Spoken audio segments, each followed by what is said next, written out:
মুরব্বী মুরব্বী এই যুবক রে বলে মুরব্বী মুরব্বী, মানে যুবক পোলাপান দাঁড়িয়ে উঠেনি এরও কইতেছে মুরব্বী। ছোট পোলাপান দেখলাম, ছোট পোলাপান আমার মহল্লায় নামাজে যাইতেছি, দেখি একটার বয়স মনে হয় 10 বছর হবে, আর একটা 11-12 বছর। মুরব্বী মুরব্বী মুরব্বী মুরব্বী বলে তিনি যে সম্বোধন করেছিলেন, উনি সরল ভাবে করেছিলেন যে আপনি উঠেন না, আপনি কি আমার অন্য হুজুর মনে করছেন, আমি কিন্তু কাউকে উঠতে দিই না। এটা তো শাসন, ভালোবাসা, এটা করা যেতেই পারে, যেহেতু উনি এখন শিক্ষক। যিনি বলেছেন আমাদের মুস্তাক ফয়েজি হুজুর, শুনেন, যখন ওয়াজ আমরা করি তখন অনেক দৃশ্য আমরা সামনে দেখতে পাই যেটা আপনারা দেখতে পান না। মুরব্বী মুরব্বী উঠেন না, তো সেভাবে উনি স্বাভাবিক ভাবে বলেছে, কিন্তু এটাকে যে এইভাবে খণ্ডাংশ নিয়ে পুরো বাংলাদেশ যে এখন ছড়িয়ে পড়বে, এটা তার উনি ইচ্ছে করে এভাবে বলে নাই। মাহফিলে যখন কথা বলি, দেখেন কিছু কিছু লোক আছে চায়ের ফ্লাক্স নিয়ে ঢুকে চা বিক্রি করতে। কারণ আপনি বলেন তো, যখন এই মাঝখানে 20 জন চাওয়ালা ঢুকবে, মাহফিলে এই আলোচনা নষ্ট হবে না? অবশ্যই হবে। কিছু কিছু লোক কি করে বাদাম বিক্রি করতে ঢুকে, কিছু লোক কি করে বাদাম খাওয়ায় ব্যস্ত থাকে, আর কিছু লোক থাকে মোবাইলে গেম খেলে, অনেক লোক আছে এরকম, আর কিছু লোক হচ্ছে ওয়াজ শুনে কান্নাকাটি করে। এখন আপনাদেরকে একটা কথা বলি, কে কোন নিয়তে মাহফিলে যায়, মাহফিলে আসে, এটা আল্লাহ ছাড়া কেউ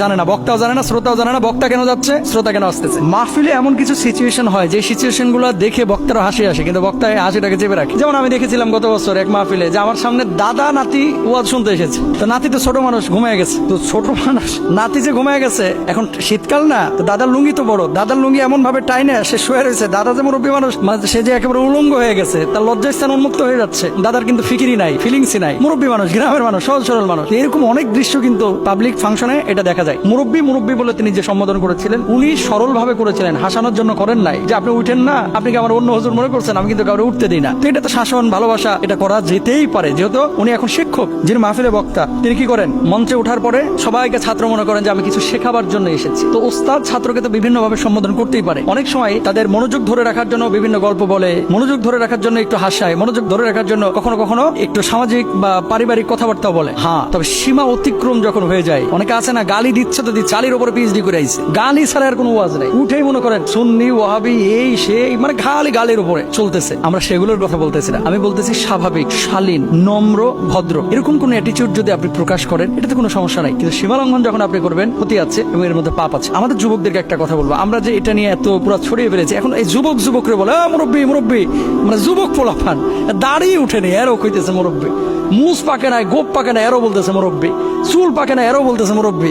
ছোট পোলাপান দেখলাম, ছোট পোলাপান আমার মহল্লায় নামাজে যাইতেছি, দেখি মানে একটার বয়স মনে হয় 10 বছর হবে, আর একটা 11-12 বছর। মুরব্বী মুরব্বী, এই পোলাপানি শুরু করছে। আসলে এগুলো উচিত না। এই সমস্ত জিনিসগুলো যখন হবে, মানুষের কাছে কিন্তু ভুল মেসেজ যাবে। তো আমাদের আসলে হাসি কৌতুক, এটা ইসলাম যে একেবারে হারাম করে দিয়েছে বিষয়টা এরকম না। সীমাবদ্ধতার মধ্যে থেকে আমরা এই সমস্ত কাজ করতে পারি। তবে এটাকে যেভাবে ভাইরাল করে এখন সবাইকে মুরব্বী বানায় ফেলাইতেছি, এটা ঠিক না। এটাতে মানুষ হাসি তামাশা করে। আর মুমিন হাসে কম, কাঁদে বেশি। ফালিয়াদহাকু কলিলা ওয়ালিয়াবকু কাসীরা। মুমিন হাসে কম, কাঁদে বেশি। আল্লাহ তাআলা আমাদেরকে বোঝার তৌফিক দান করুন।